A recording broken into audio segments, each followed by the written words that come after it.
Guys, welcome back to the YouTube channel. A lot has happened, and well, I finished the van. So here it is. If you haven't been here before, this is my 2011 Ford Transit Connect XLT. It started off as a work van, but it is no longer a work van. So let me take you through it. Starting up front, pretty basic. Automatic, cruise control, power windows.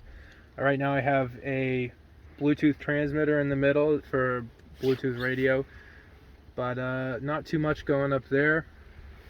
Main reason I chose this van was because of the miles per gallon. Right now gas is insane, and this gets close to 30, 28-ish.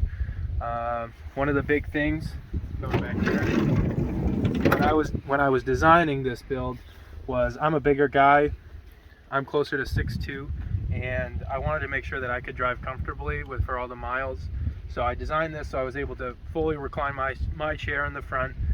A lot of these builds I see, the countertops or whatever, come right up behind the seat and doesn't leave much wiggle room.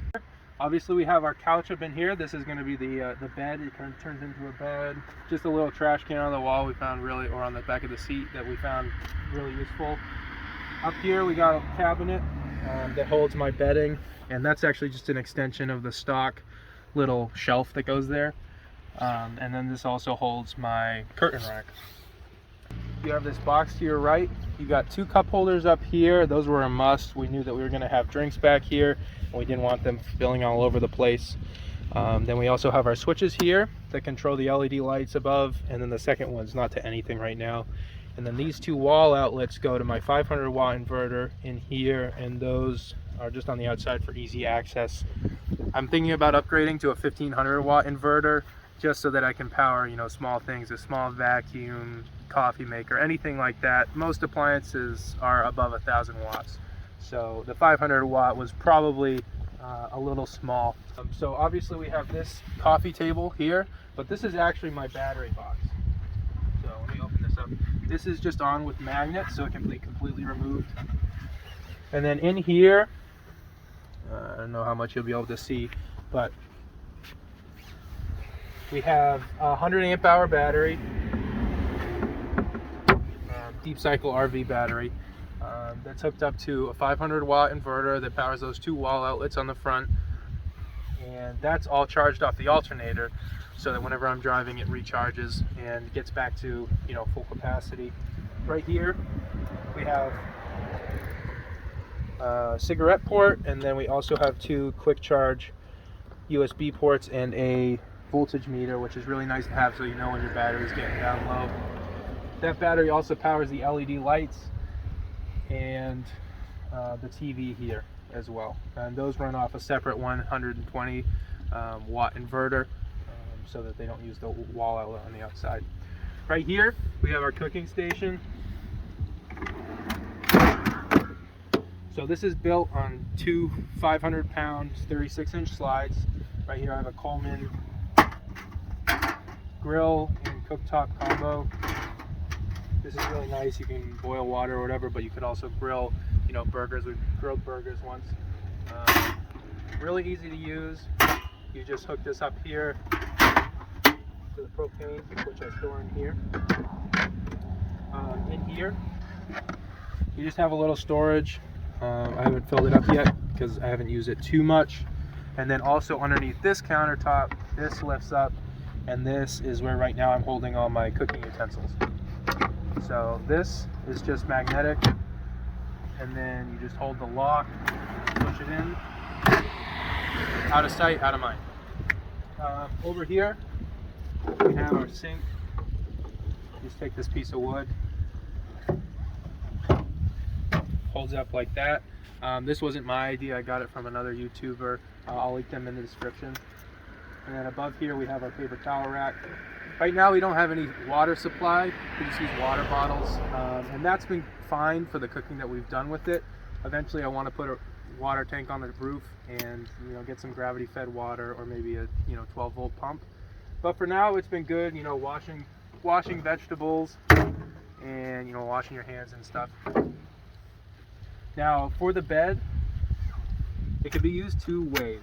So first is just a single one person, just a couch. we have that one latch over there, and then we have another latch up here.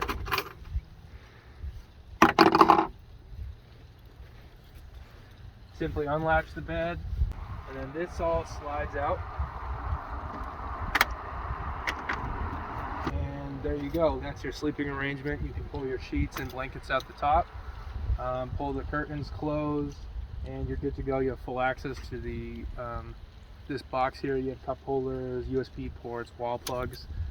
Really the perfect setup for, you know, one person. We have slept 2 people on it before, but definitely wouldn't recommend it. And then the other way that you can use this is I have a secondary piece that usually is stored right behind the bed.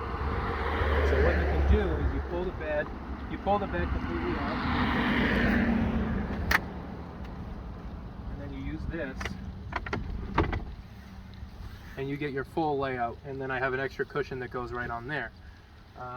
That's perfect if you want to sleep 2 or more people. Definitely not enough room on this by itself. So put it back, lift it up,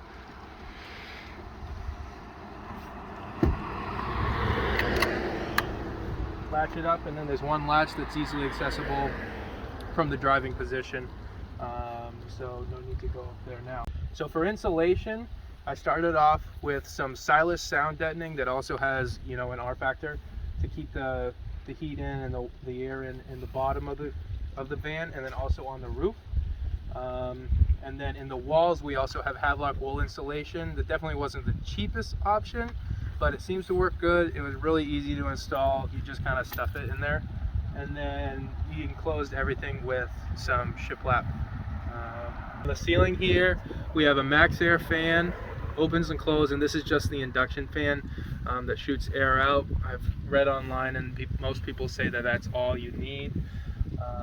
And then also underneath this headliner we have all the wiring for the LEDs and the fan, but then we also have the Silas sound deadening insulation. So this headliner used to be an ugly tan color that didn't really match anything, so I went ahead and fabric painted that, and I think it came out really good. It matches everything a lot better. We're going to talk about the flooring. I started off with my insulation, and then I added just a 1/2-inch sheet of plywood, and then on top of that we have just some laminate flooring, and that was recommended by everybody online. They said it's really good at keeping moisture out, which is really a big deal with a van you're getting in and out of. It's in the elements all the time. Back here we have just some carpet because it doesn't get all that use, and it's going to be softer on the luggage, which is really the main point for that area. A lot of people have designated areas for clothes, but in a weekender van such as this, we're going to be keeping all our stuff in duffel bags, and so that's why I left that area open so that we can get to it easily. On the edges here we just have some aluminum edging, and that's just to keep the flooring in place.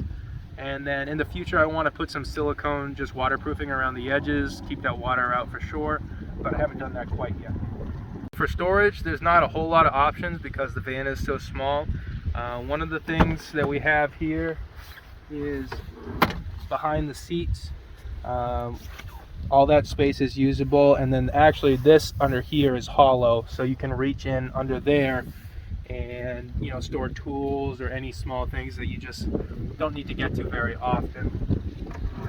One other storage place that we do have is behind the couch here.